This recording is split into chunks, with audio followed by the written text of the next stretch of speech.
Today, I want to talk to you about our belief that AI is one of the most important new paradigms in the energy world, perhaps comparable to the LNG revolution or the breakthrough that we saw with U.S. shale oil and gas, or the stunning rise of renewables that we've seen in recent years.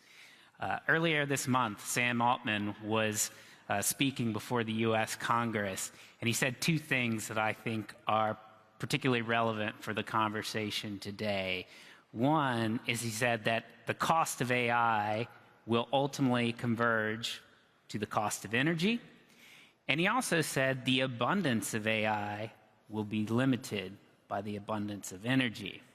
Now, when I first heard Sam Altman speaking about the energy aspects of AI, I have to admit I was a bit skeptical. Sam and other AI luminaries were talking about this idea that energy was going to be such a constraint on AI. The CEO of ARM, microprocessor company, talked about the idea that U.S. power demand, about 20 to 25% of it, could be consumed by data centers by 2030. So I set out on a mission to disprove that because I didn't think it felt right. I've worked in the energy business a couple of decades. But after doing some substantive work on the space, I think that the neighborhood is roughly correct. So first slide up here on the screen that I've got may help to illustrate this a little bit. So my colleague Mandeep Singh from our technology team at Bloomberg Intelligence, his group has sized the generative AI market. And the takeaway from the chart that you'll see on the left is that by 2030, this is potentially going to be a $1 trillion a year market. And so we're seeing hyperscalers, Alphabet, Microsoft, Meta, on down the line, really increasing CapEx.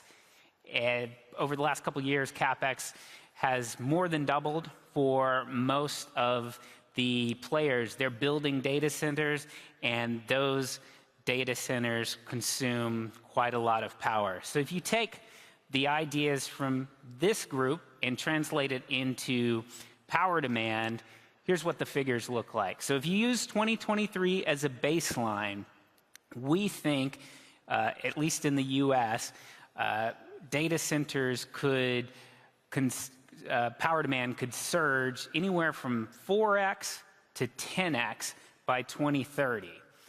These are profound numbers. Typically, you don't see things moving this quickly in the utility world. This is a slow-moving segment. And perhaps to that point, my colleagues at Bloomberg NEF, they just put out a great new report on this topic as well. Everybody wants to talk about AI these days, and they're closer to the lower end of our projection. Now, why is that? It's because if you do a bottom-up projection and you look in the US, the utilities simply can't get electrons on the grid as fast as these AI companies want to move. And so that leaves us perhaps with the two options. One is that the AI revolution goes global, and I think we're seeing evidence that that's happening.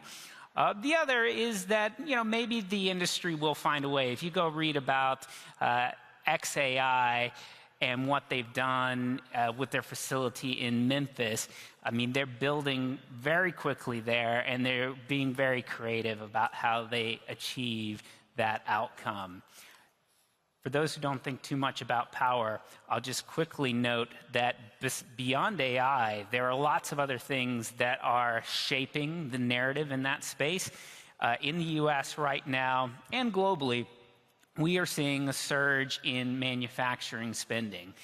This was partly propelled by the IRA, trade policy, all sorts of things are contributing to this, but we are electrifying what we can electrify. So manufacturing very electricity intensive vehicles increasingly moving in this direction as well. And so we are increasingly living in a world where we need more electrons. Now, what kind of electrons are getting built? This chart that you see up on the screen is the amalgamation of all of the power plants that want to connect to the grid in the US. Now, the takeaway here is that solar and storage are by far the two biggest types of power that folks are trying to build in the US. It's pretty analogous globally too, by the way. We have about 1 terawatt of solar projects out there in the ether. For reference, the US's total installed power capacity is about 1.25 terawatts. So a lot of solar's out there, a lot of storage, a lot of wind.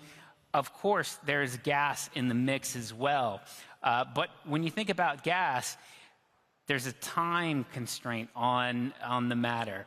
If you want a new gas turbine, well, you have to get in line. If you think about a company like GE Vernova, they're currently taking orders for 2029, 2030. And so there's definitely a gas piece to the story, but because of the pace with which you can move with solar storage these days, we think they are the types of technologies to potentially benefit from this big build out in AI data centers. Quickly, I have a chart up on the screen just showing the solar names.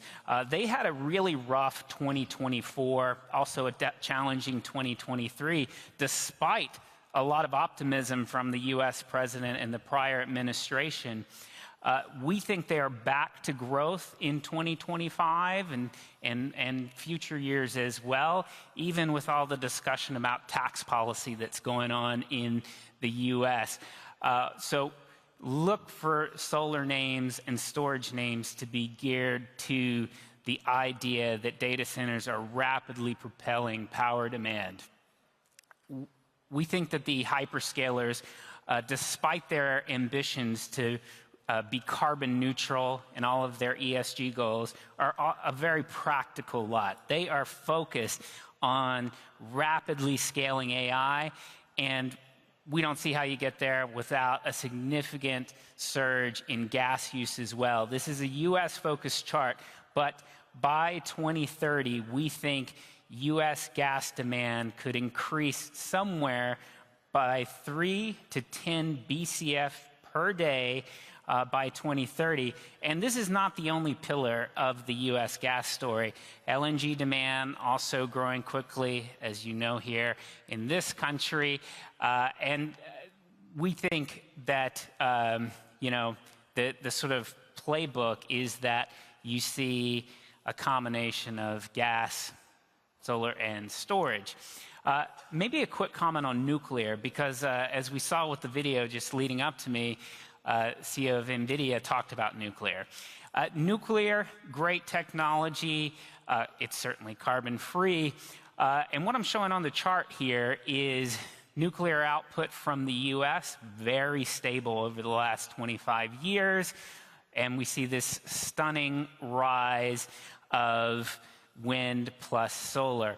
At the end of the day, nuclear power plants they've all been, behind schedule, over budget. Maybe there's some new technologies, SMRs, that will change that narrative, but good luck getting them built before 2030. I think you have to have a long vision for nuclear. Maybe can play a very significant role in this question as you look out to 2035 and beyond. And then quickly, this is a chart showing data centers in Saudi Arabia. I think we're going to see build out in regions like this. We saw while President Trump was over last week the humane announcement Humane is a 500 megawatt data center. For reference, Saudi Arabia currently has about 165 megawatts installed. So this is a great leap from their current AI data center capacity with continued momentum to build much more. Now, if you want to go deeper on this topic, I'm going to quickly throw up a QR code. Feel free to scan that. You can go read our thoughts on the matter, connect with me on LinkedIn, say hello, and maybe just a parting thought. OpenAI has recently said that when we say please and thank you to the LLMs, it costs the company tens of millions of dollars. That's because of all the compute and energy necessary. So if you want to help alleviate some of the near-term energy constraints, perhaps don't be as polite with the AI. Thank you.